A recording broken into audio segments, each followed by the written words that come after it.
This is a COMPACTenna. This is a COMPACTenna. This is a COMPACTenna. And this is a COMPACTenna. This is the COMPACTenna 2040 Micro. Dr. Jack is at it again. The mad scientist himself who creates antennas that shouldn't work and people say don't work. I've heard the snake oil comments. I've heard comments about all kinds of, it's just a coil in a can. You're paying for all kinds of stuff that doesn't exist. Well, I don't know what's in this bucket, but I'm going to show you in this video what I just did in that shed, which is soon to be my ham shack, and I did it in that palm tree. Kilo Juliet 4, Yankee Zulu India. Kilo Juliet 4, Yankee Zulu India. Roger? Roger. Kilo Juliet 4, Yankee Zulu India Station 059. We're still in South Carolina.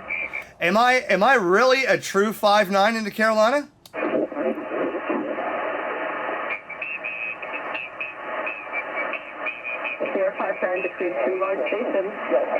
Oh my, I am using an antenna in a palm tree that is the size of a 2-gallon paint bucket. Over? For those who, an HOA, this is the deal.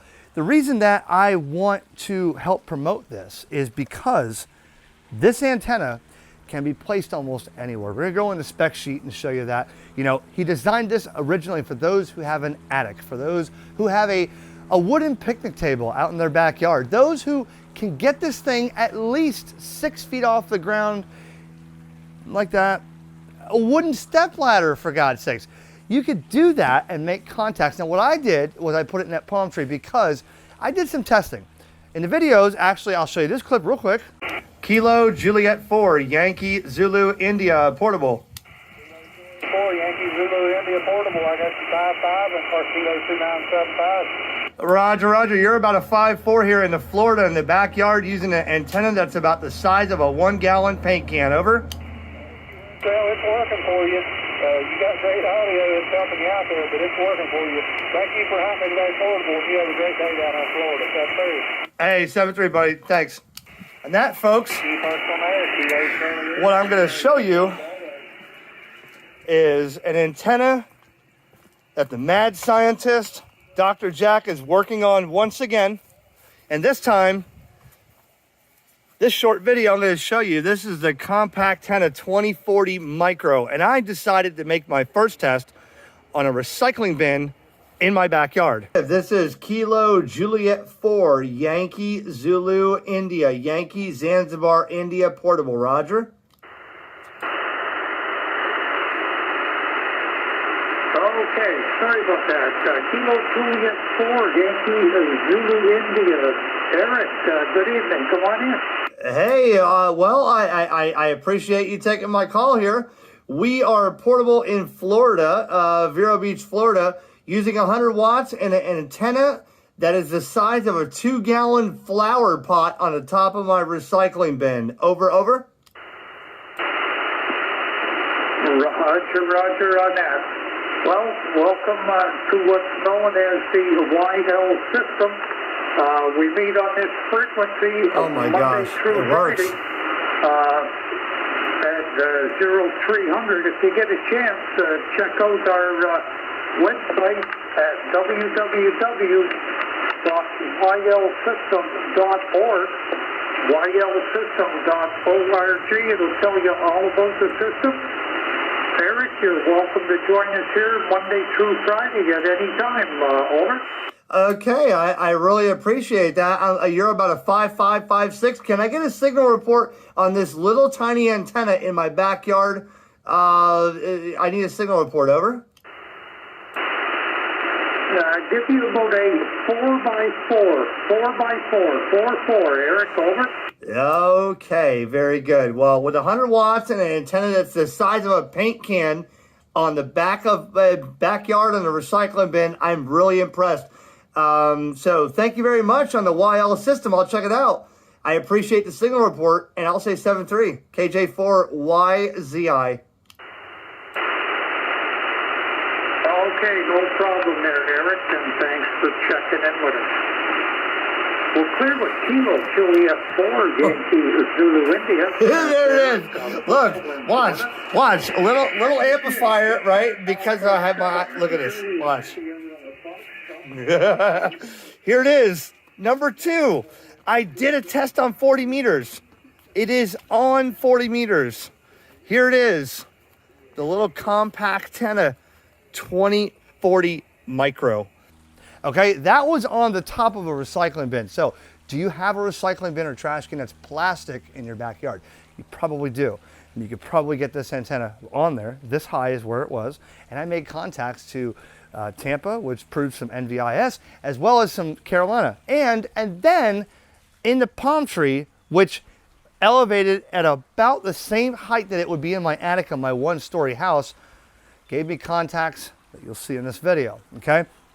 We'll talk about the full details of this antenna. And I want to tell you guys, and I'm going to say it again, maybe you've seen the video of me meeting Ham Radio Prep at Orlando Hamcation 2024 this year. Orlando Hamcation had a lot of stuff, but I didn't get to do all of it. I did get my Ham Radio Prep. Why? Because when I walked by the booth, there were people that were getting their license. They just got their license, and their first contact was at the booth at Ham Radio Prep. Ham Radio Prep makes it easy to get your license. Do yourself a favor. If you want to get on ham radio and you're tired of, I'm going to do it, just pull the trigger and use the code ERIC20 at checkout and join the tens of thousands that have done this based on my videos to get a ham radio license. It's that simple. So thanks for Ham Radio Prep for making people ham radio operators. And thanks Dr. Jack for sending this. Now back to the video. So the COMPACtenna 2040 micro, okay, it comes with this paper here, which I'm going to put on the screen right now, and I'm going to show you the spec sheet on what this, I'll read it all to you so you understand, okay? So follow along, all right? Now, the antenna size itself is only 10 by 10 by 10. I call it the size of a bait bucket or a 2-gallon paint can. I don't even know if they make 2-gallon paint cans, okay? Made in the USA. Each antenna is tested and tuned by the manufacturer, okay? So this is not some thing sent off to China and reproduced and whatever, okay? That's how that works. Now, plug and play. All you need to do is connect your coax and your radio to the antenna and operate in seconds. Has an incorporated 5-foot quality flexible UV resistant coaxial cable terminated with select ferrite beads and a PL259. An SO239 double female barrel adapter is included for connecting a PL259 extension cable. Okay, so one thing that he made clear when he sent this to me is, Eric, this is very important, okay? And if you have coax that's got this on here, which I do, what I did, okay, and I'm not sure if Dr. Jack had designed it for that, but you can use a regular coax cable to this. What I have is a coax by ABR Industries, and that link is in the description because they want to help you save. So they gave me a link to the description. I have my orange HamRadioConcepts coax, and it's got the ferrite beads on here, but you put that ferrite bead not here. You want to put that at the other end at the radio. That's what I did. And that's how I made those contacts that you will see and have seen, okay? So back to the spec sheet here for a second. All right, now, for HOAs, home and condo, better performance is generally seen with antenna 1 or 2 floors above the ground level, such as in an attic or closet, and about 10 feet or more from metal RF interactive substances. Now, what I'm telling you this is, I did put this in my attic, and I tried. My house is the problem. My power is dirty. There's power lines right at my attic entrance, and the metal stairs. I tried it in my attic access in my office, and it had coax lines and electrical interference. But the receive did come up. When you take this bucket and go up like this, the farther above the ground you go, the more receive you get. However, I have birdies that are all over the scope on my radio, on my 705, and that is because of something in the electrical in my house. Now, I can't throw the main breaker and shut the house off to make a video with this. So Dr. Jack, though, has his in the attic and has talked from his QTH to Canada on this thing. Okay, so it does work. Now, if I could put this on a recycling bin and make contacts, you can put this in an attic if you have a second floor home and you want to put this up there. It's a frame house. Mine's concrete block. If you have a metal roof or shingles or metal roof or concrete tiles, probably not good. So think about that before you say it doesn't work. If you have a regular, torch down or shingle roof, second floor, no power lines, put it away from any metal, okay? It should work for you because it works for me right here on the back on the table, but can't do it on this table because it's metal. Can't do it on that table because it's metal. Can't do it in my shed because it's got a metal roof. So I'm limited to how I could test this, but I've done enough testing on a recycling bin and in a palm tree to say that this does work. 7.2, that is absolutely correct, okay? What I've seen on the 20 meter is about the beginning, 14 to about 14.2. But at 14.3, it's only maybe a 1.8 and 2.0 to 1. So it is usable. Now for you FT8 fans, I'll include a screenshot right here, a couple of them. And I did this on the back of my work truck on my lunch break with my 705 at 10 watts. And I worked a station in Arizona on this, which was only about neck high off the ground. And I did it with this antenna right here. So that is possible. The power range for this is 100 watts for single sideband and 15 watts for other modes like full duty cycle, much like PSK 31, FT8, JS8 call, or whatever we call it now. I see so many digital modes now. I'm way behind, okay? So, other than that, it's a unique electric magnetic field diversity science and technology. Patented design, special design constructive spiraled metal shield, spiraled metal sheeting, including extended flat monofiller spiral Tesla-like coils. Magnetic field resonator. It's an effectual component of the electromagnetic E&H fields, resulting in better performance than experienced or expected for such a small antenna. Why I can't read right now, I'm not sure. It's been a long day at work, and I'm just trying to get this antenna out. I've been working a lot. Okay, so with that being said, I'll just tell you what I know right now, and then I'll show you the videos I made this weekend on, this video's gone on for a couple weeks, so I got to push it all together in a clip. What did I do with this? Well, I talked to the people on the recycling bin, and now let's see what I did in the palm tree behind me and how I made contacts on this little antenna. And what you want to know is don't put this on a carbon fiber mast or a metallic pole. I have tried this on a carbon fiber mast, okay? It received quite well. I didn't make contacts. Somehow carbon fiber with telescopic masts will resonate, and I learned that when I got this one that is now 3 or plus years more from Gigaparts, okay, that I didn't realize carbon fiber, when you run your feed line down against it, can actually react with that and the antenna that it's on. Fiberglass, not sure really, but if you put it on a metallic pole, no good. If you have a metal roof and you put it on top, no good. I can tell you that if you did elevate this 10 or 20 feet in your own way, however you want to do that, whether it be a wooden stake in the ground that can go up 10 feet, and if you wanted to put this on top and fix it without metal clamps around there, without anything, yes, it will work better than what you're about to see in my palm tree, okay? The fact is, I just want to make this very clear.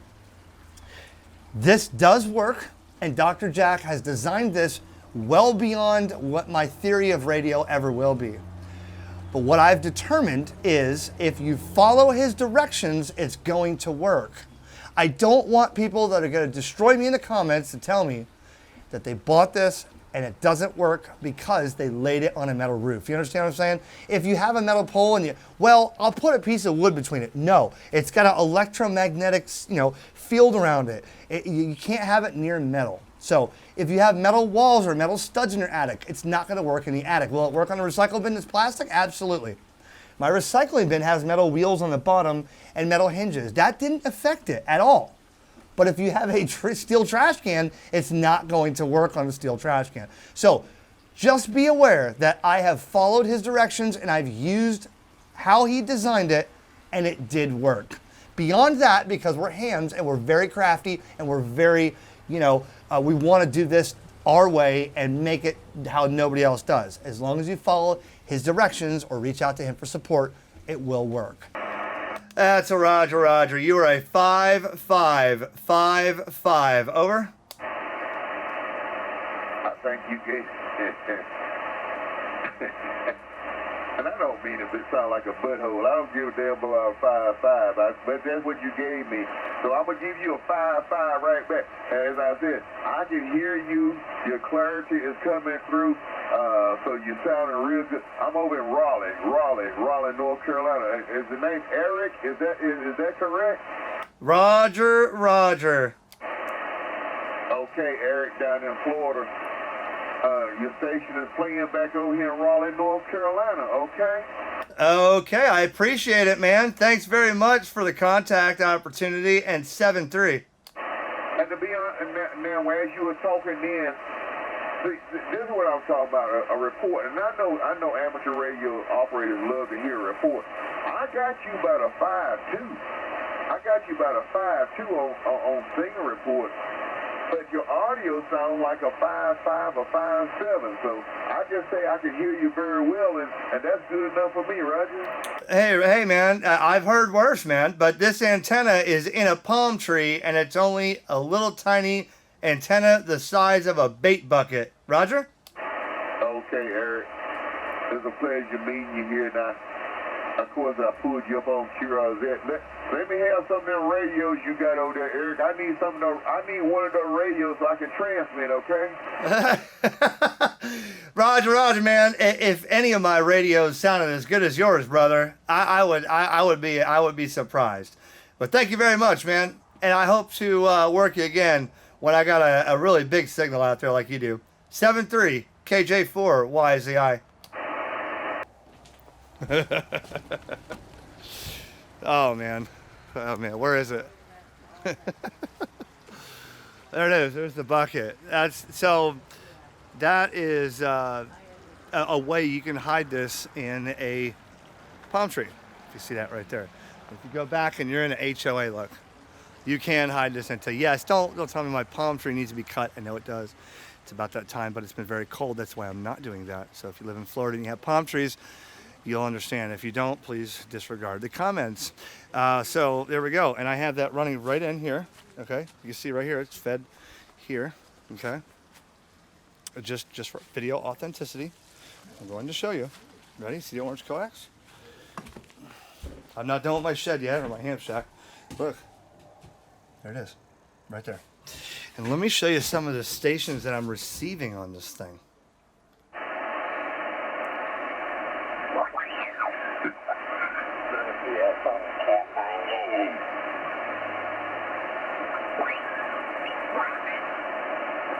There must be a roundup.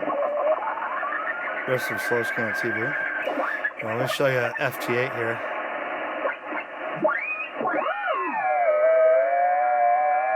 For those of you who are into FT8,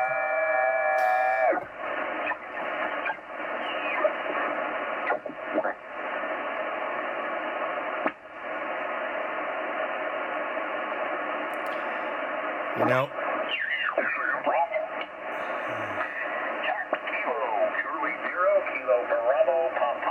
you want to try another one? We can try another one. My name is Jake. Your signal report is at 5-9, and thank you for the contact. 73 from N4GCS. Thank you, and QRZ. That's going to be a pile up. We're not going to get that.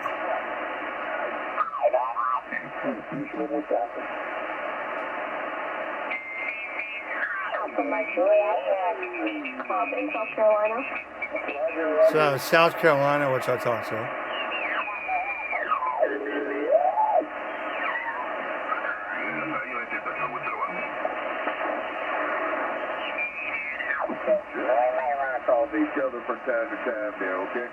Okay, so that about wraps it up. Now, I want to tell you something real quick. I want to make this very clear. When I make videos on YouTube, you've never, ever, ever, ever in 750 plus videos seen me make a video that says, you know what, this isn't worth money, don't buy it, this sucks. Well, I've never said that. You know why? Because those devices are in my closet, they're in my shed. I've had people send me antennas that said, this is it, dude, this works, and you're gonna be amazed. And when I tried to get it to work, I chose not to show the video, okay? That's not fair for me to try to tell anybody that their product sucks. That's just my bottom line. That's why whenever you see me making videos, somebody says, you're all positive. What are you, a corporate shill? No, I'm not a corporate shill. In fact, I made it clear to Dr. Jack, who was very kind. I said, do not send me any money or any compensation for this. I'm sending it back. And I think he got upset about that. I said, I don't want this.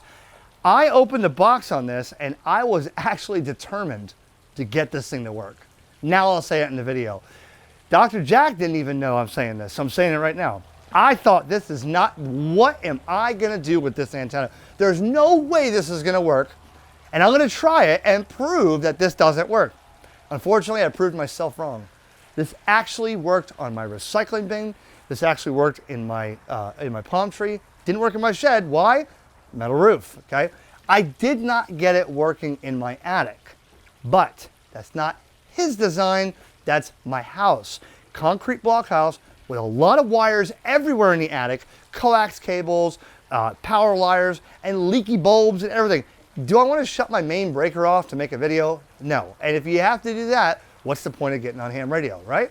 So I'm telling you, for those who want to comment, and please put that comment that I'm a corporate shill. Please do it. Please say that I've taken money from people like ICOM and Yaesu and Gigaparts. I have not. All I've done was borrow equipment and receive equipment to see if it works and how it will benefit me and you, and can it be used. That's all I've done. And if you have anything negative to say about that, or you think I'm lying, please click the unsubscribe button. It's like down here. Hit unsubscribe and never watch my videos again. If you want to make it even more impactful, don't leave a comment and don't click thumbs up and thumbs down. Those are all interactions which help me have my videos recommended to others. If you really feel that way, just unsubscribe and leave. That's all. Now, last thing I want to tell you is this. COMPACTenna design, you know, these will not blow away a hex beam. These are not made to replace a 66-foot end fed. These are not going to get you a DXCC. What these are is when you have no other option, and this is the last bit that you can do to get on ham radio, COMPACTenna, okay? Now, last story I want to tell you is, this antenna right here was the first one I received from him. It's beat up, it's scratched up. It's the COMPACTenna Scan 3. It does 2 meters of 440. A little 7 or 9 inch antenna, right? And this, if you follow his directions, on the corner of a vehicle, has to be on the corner with a certain type of mount, you can get great performance, okay? I talked to a buddy of mine, he's watching, he had the Dodge Durango with the LED lights. You're watching, I forget your name, buddy, I'm sorry. But we talk, once in a while when I get to Orlando, he's always there. He said, Eric, I'm talking to you on that COMPACTenna for VHF, UHF. He said, I'm telling you right now, I said, where are you? So I was like on I-4, and he was somewhere else, but when we calculated it, it was 13 miles away on Simplex 146.52 from my Comet antenna, SBB7, I didn't have this on, to his COMPACTenna Scan 3. And he said, Eric, I actually believe this now, because we're talking, there's buildings all around me, and I'm hearing you with no flutter. That was the original design for this antenna.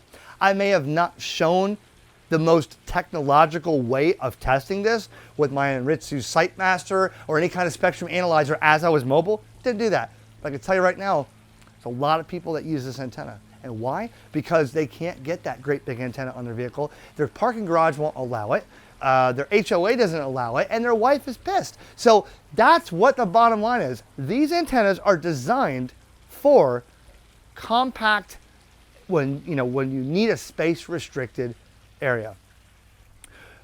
There's 2 here that you haven't seen, and they may not be manufactured anymore, but those videos are still on my camera. I haven't had a chance to show you.